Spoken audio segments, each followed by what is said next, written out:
नमस्कार दोस्तों, D4S news सच की ओर में आपका स्वागत है। दोस्तों, हम आपको बिहार चुनाव के बारे में कुछ ऐसे बड़े नेताओं के स्पीच को हम सुनाते हैं जिसमें आपको ये लगेगा कि इन बड़ी बड़ी मंचों से कैसे छोटी छोटी बातों को उठाया जा रहा है और कैसे छपरी गायकों के गानों को बताया जा रहा है और किस तरीके से किसी छोटे बच्चे के बात को बड़ी मंच से कहा जा रहा है।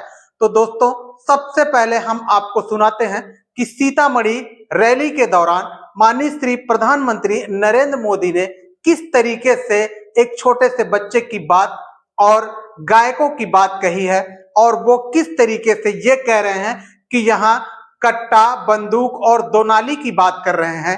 चुनाव जिस मुद्दे पर होना चाहिए उस मुद्दे की बात ही नहीं हो रही है। तो दोस्तों, पहले सुनते हैं माननीय श्री प्रधानमंत्री नरेंद्र मोदी का ये भाषण। उनका एक और गाना चल रहा है, मारब सिक्सर के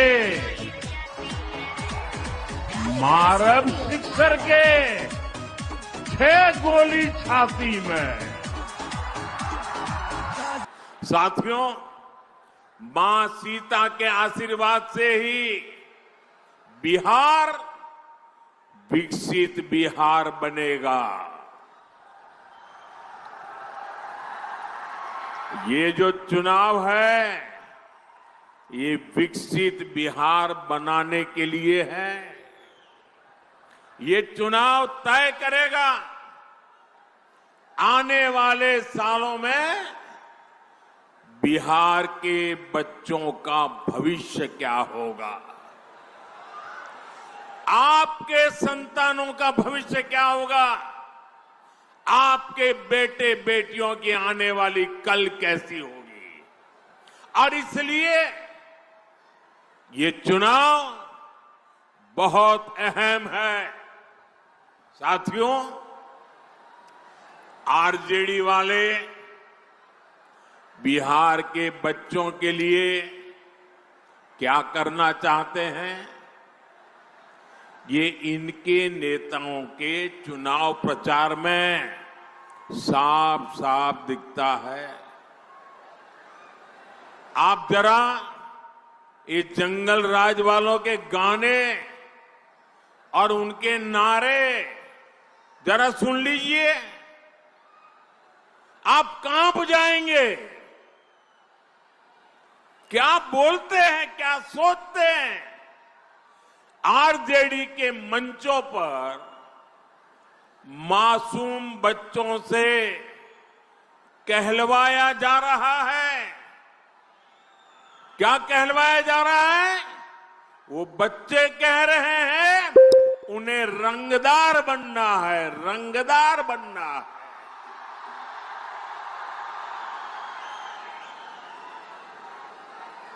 आप मुझे बताइए, बिहार का बच्चा रंगदार बनना चाहिए या डॉक्टर बनना चाहिए?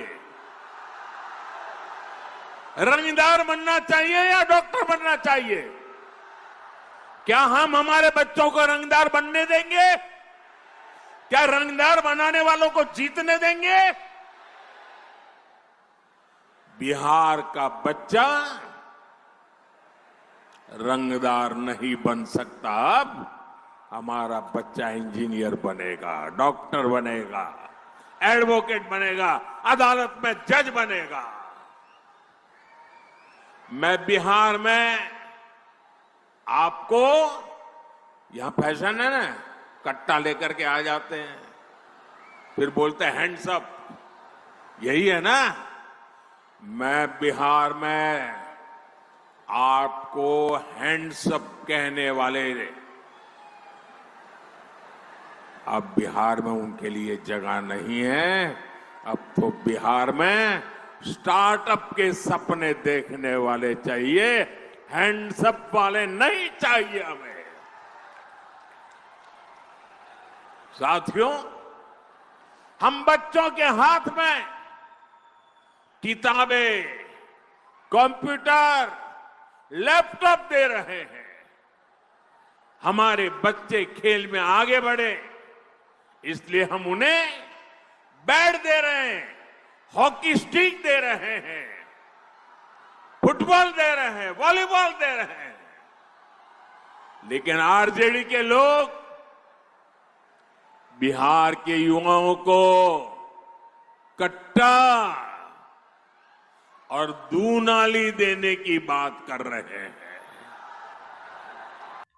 दोस्तों, हम आपको कई ऐसे नेताओं के स्पीच को सुनाएंगे जिससे आपको ये लगेगा कि किस तरीके की राजनीति बिहार में हो रही है। बिहार के पहले फेज का चुनाव समाप्त हो गया है, अभी दूसरे फेज के चुनाव की तैयारी और प्रचार प्रसार तेजी से चल रहा है, लेकिन उसमें मुद्दे से हट करके लोग कट्टे, बंदूक, दो नाली और ऐसी भाषा का प्रयोग कर रहे हैं कि जिस भाषा का प्रयोग करना एकदम न्यायोचित नहीं है। परिवार में एक सरकारी नौकरी तेजस्वी देने का काम करेगा। कितने बेरोजगार भाई ने जरा हाथ उठा करके बताना, नौकरी चाहिए कि नहीं चाहिए? तो नौकरी चाहिए तो क्या करना होगा? चुपचाप लालटेन पर बटन दबाइए, सरकार बनाइए और सरकारी नौकरी पाइए। तेजस्वी जो कहता है वो करता है, जो कह रहा है वो करेगा। मेरी उम्र कच्ची है पर जुबान पक्की है। अभी तो बहनें यहाँ आई हुई हैं, याद रखिएगा 14 जनवरी 14 मकर संक्रांति का दिन होता है, दही चूड़ा का दिन होता है। उस दिन माई बहन मान योजना के तहत 30,000 रुपए माता और बहनों के खाते में डालेंगे ताकि वो महंगाई से लड़ पाए, महंगाई में उनको सहयोग मिल पाए। कितने यहाँ किसान भाई जरा हाथ उठाना, किसानी करते हैं। बिजली आप लोगों के लिए, सिंचाई के लिए मुफ्त कर दी जाएगी। पेंशन 1500 रुपए, गैस सिलेंडर 500 रुपए। ये सारा काम हम लोग करने जा रहे हैं, लेकिन आप लोग बटिएगा मत। दम नहीं बटना है, एक साथ रहना है, एकजुट रहना है। हमको ज्यादा कुछ नहीं कहना, आप लोग होशियार लोग हैं, आप सब लोग समझदार लोग हैं, लेकिन इस बार बड़ा लक्ष्य देखना है। इस बार भाजपा को भगाना। इसी तरीके से हम आपको लगभग देश के सभी बड़े नेताओं का भाषण इस बिहार चुनाव के दौरान, जो अपने बातों में वो कौन सी बातें बोल रहे हैं और वो कैसे बिहार का विकास करना चाहते हैं, तो आपको हम राहुल गांधी डिस्ट्रिक्ट में गया हूं, जहां भी मैं जाता हूं वहां बिहार के युवा मुझे मिलते हैं। मैं आपसे सवाल पूछना चाहता हूं, आपने दिल्ली बनाई, आपकी मेहनत ने बेंगलोर की सड़कें बनाई, गुजरात में आपने काम किया, अपना खून पसीना दिया, मुंबई को आपने अपनी मदद दी। हिंदुस्तान के शहरों को छोड़ो, दुबई आपकी मेहनत से बना है। तो अगर आप अलग अलग प्रदेशों की मदद कर सकते हो, शहरों को बना सकते हो, तो फिर बिहार में आप ये काम क्यों नहीं कर पा रहे हो? कुछ दिन पहले बिहार के 15 युवाओं से मैं मिला, 2-3 घंटे बातचीत की। बात क्या थी? सारे के सारे कह रहे थे कि हमें बिहार में कुछ नहीं मिल सकता है, हमें बिहार में रोजगार नहीं मिल सकता, बिहार में बिहारियों का कोई भविष्य नहीं है। यह है आपकी सच्चाई। यहां पे 20 साल से नीतीश जी सरकार चला रहे हैं। अपने आप को अति पिछड़ा कहते हैं, मैं आपसे पूछना चाहता हूं, बिहार में शिक्षा के लिए, स्वास्थ्य के लिए, रोजगार के लिए पिछले 20 सालों में इन्होंने क्या किया है, मुझे आप बता दीजिए। तेजस्वी और प्रशांत किशोर का भी भाषण आपको इसी वीडियो में सुनवाएंगे। तो बच्चों के नाम पर एक बार ईमानदारी से बताइए, आप में से किसने जीवन में एक बार भी अपने बच्चों के पढ़ाई रोजगार के लिए वोट दिया है? देखिए पूरा जनता चुप। कितना जोर से बोले हैं, ए भैया पढ़ाई या रोजगार होना चाहिए। अरे बाप रे बाप, अब अभी माइक दे दी, आधा घंटा आदमी भाषण दी, कोई मुखिया के गाली देता, कोई लालू को, कोई नीतीश को, कोई विधायक को, कोई सांसद को। अरे भाई, आपने तो अपने बच्चों के पढ़ाई रोजगार के लिए वोटे नहीं दिया, अपने बच्चों के लिए वोट नहीं दिया, तो दूसरे को गाली क्यों देते हो?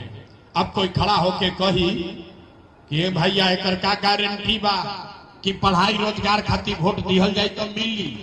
कौन नेता को हम लोग वोट दे? बिहार में तो सब नेता ठगे हैं।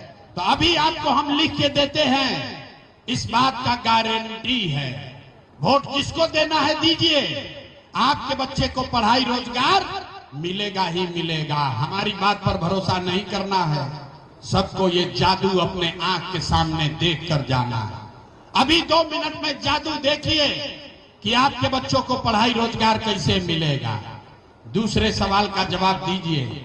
सब आदमी एक बार सोच के बताइए, आज तक आप इस वीडियो को स्किप ना करिए, पूरा देखिए और फिर आप पता करिए कि किस तरीके की सोच के व्यक्ति बिहार को चलाना चाहिए और कैसे व्यक्ति के हाथ में बिहार होना चाहिए।